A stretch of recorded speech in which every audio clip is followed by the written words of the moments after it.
I got poisoned by a Cuban. I'm still pissed off about it till today. So let me tell you what happened. Back in 2018, which was some years ago, I used to work at a frame factory, aka a frame warehouse. Makes no difference to me. And this place was a mile long, a mile wide. It was a mile high. It was a mile in each and every single direction. This place was gigantic. You can fit 1,000 RVs in there and still have room for 1,000 more RVs. This place was huge, and let me tell you what, each and every single square inch of this facility was filled with depression, broken dreams, and it was filled with picture frames. Picture frames, picture frames, people. Picture frames this small, picture frames this medium, and picture frames so big it would literally cover this entire back wall and still have room to go out the door.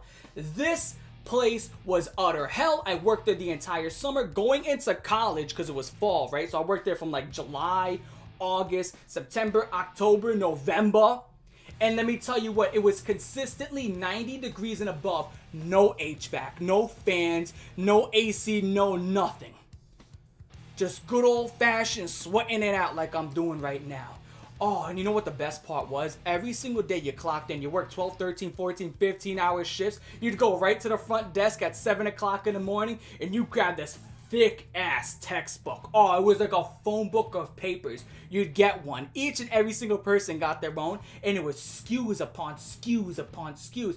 30 to 40 SKUs per page. If you don't know what a SKU is, it's a jumble of numbers that you have to punch into a machine to give you the exact location of the product that you're looking for, which obviously it's a warehouse for picture frames. So you go over there, aisle 9, and you have to go to like part C or part D. You'd have to look up this gigantic shelf. Hopefully it's not all the way at the top, so you have to climb or get some giant ladder. And each and every single shelf was just packed tight as fuck, okay? It is packed like sardines. So you have to sit there and most of the time people would go and shuffle through it, so it's not even in the order it's supposed to be.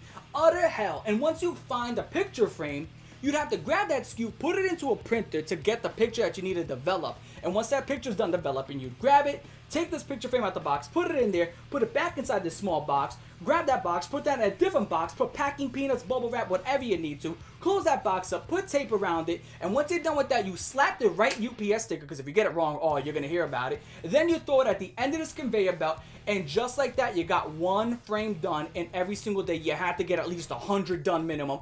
Otherwise, you were getting torn a new one. And let me tell you what, people. Let me tell you what. There was one day where I spent 2 hours, 2 entire hours looking for this picture frame. This picture frame was this small, and I walked by it around 100 plus times because every single shelf was an utter mess. It was almost like people were just walking by and just clearing the whole shit, okay? As soon as I found this picture frame, I took this SKU, I put it into this printer, and the picture was developing, and you could imagine a look on my face that after 2 hours, this picture develops, and I kid you not, it was a picture of a hairless fucking rat, like, and I'm like, there's no way. There's no way this is what I'm looking at. And on top of the picture, it looked like a 5-year-old wrote this with a close-fisted crayon in yellow that said Newbert. Newbert. N-U-B backwards E-R-T. Newbert. I'm assuming that was the name of the rat. Okay. And I sat there and I was like, this is what I spent 2 hours looking for a picture of Newbert the rat. So I was like, you know what? Whatever. I'm not going to question it. I just questioned it. I'm not going to question it anymore. And by the way, once I put the picture in the picture frame, put that back in the box, there was no second box to put it in. No second box. There was no second box to put it in. So therefore, I just wasted 2 entire hours of work time. And the second the bosses and the supervisors found out, they were just jumping on my back throughout the day. They would not stop. They were fucking motor mouthing me all day. Blah, blah, blah, blah. You waste your time. You waste your time. You don't do shit. Blah, blah, blah. I'm like, oh my God. Over Newbert. Newbert. Okay, I couldn't believe it, guys. I don't know what to say. But here's the thing. Even though this place was utter hell, which I did make it an utter hell as well, I did a lot of stuff in there, which we'll keep that for other videos, we all look forward to the specific time, 12 to 1 o'clock in the afternoon, because that's when this fat Cuban came in there. He would park the car, honk the horn. We all came out there running like seagulls for a french fry to McDonald's parking lot. We surrounded him like zombies, man. And I'll tell you what, this big, fat hairy motherfucker looking like Needles Kane out of Twisted Metal. He would open it up. He would open up this gigantic unmarked human abduction van, and when you open up the side of it, guys, it was like a paradise.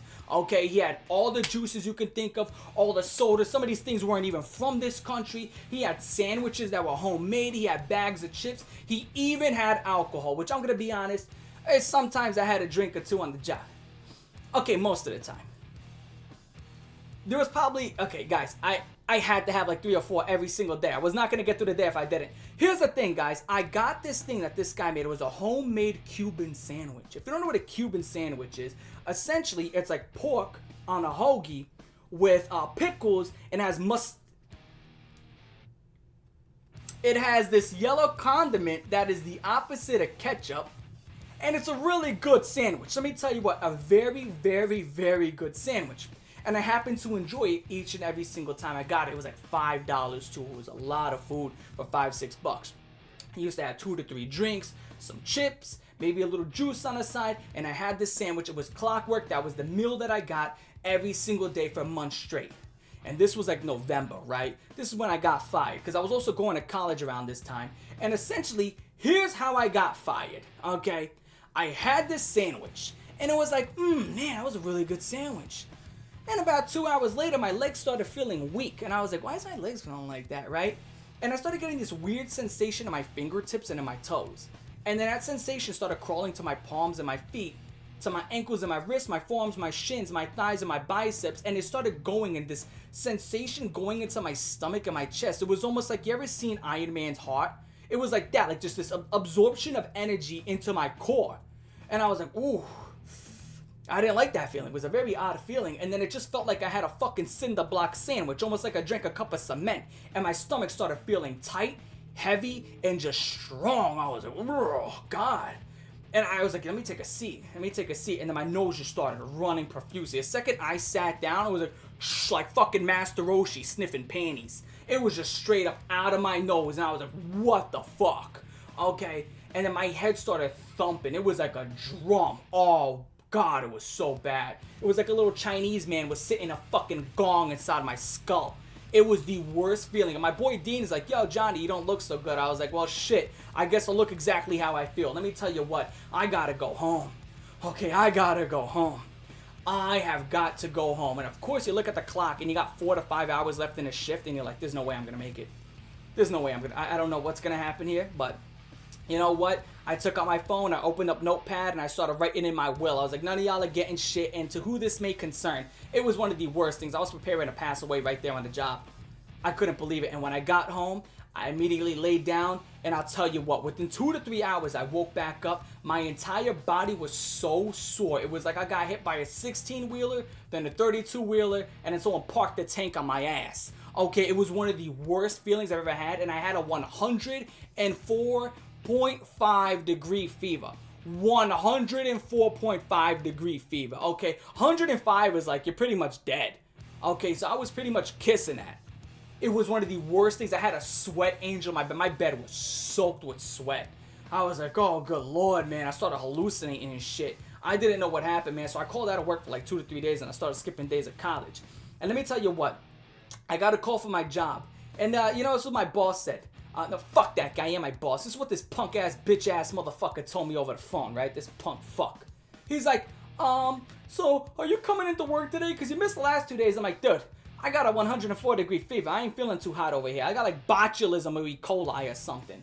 Okay, and the worst part is you ate pork. If pork makes you sick, you got something really, really up. You know what I'm saying? So I'm telling him, like, I ain't feeling so good, man. And he's like, well, you sound like you could come in and work.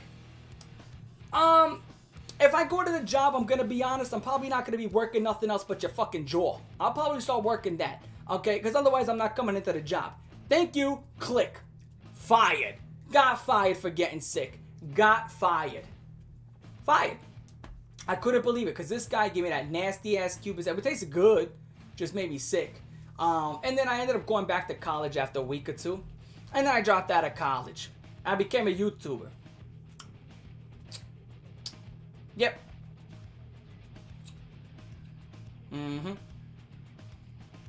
Yeah. Oh, and the best part is, it was like 2 weeks after I got really, really sick, my girlfriend left me. We were together for almost 3 years. So, yeah. Awesome, yeah. And then I became a YouTuber. Yep. Just how I remember it. Awesome story, right? So if you got this far into the video, hit me with a thumb on in the comment section. Like, favorite, share, most favorite, comment, subscribe. For everybody involved in the story besides me, especially the Cuban guy, 2 thumbs down. Extra thumb on. Right thumb on in the comment section, people. That's going to be our thing from now. We're just going to spam it in the comment section. It's cool. Copy and paste it. I'm your boy Cole Raven. I'm going to catch y'all the fuck later. Peace. Yeah!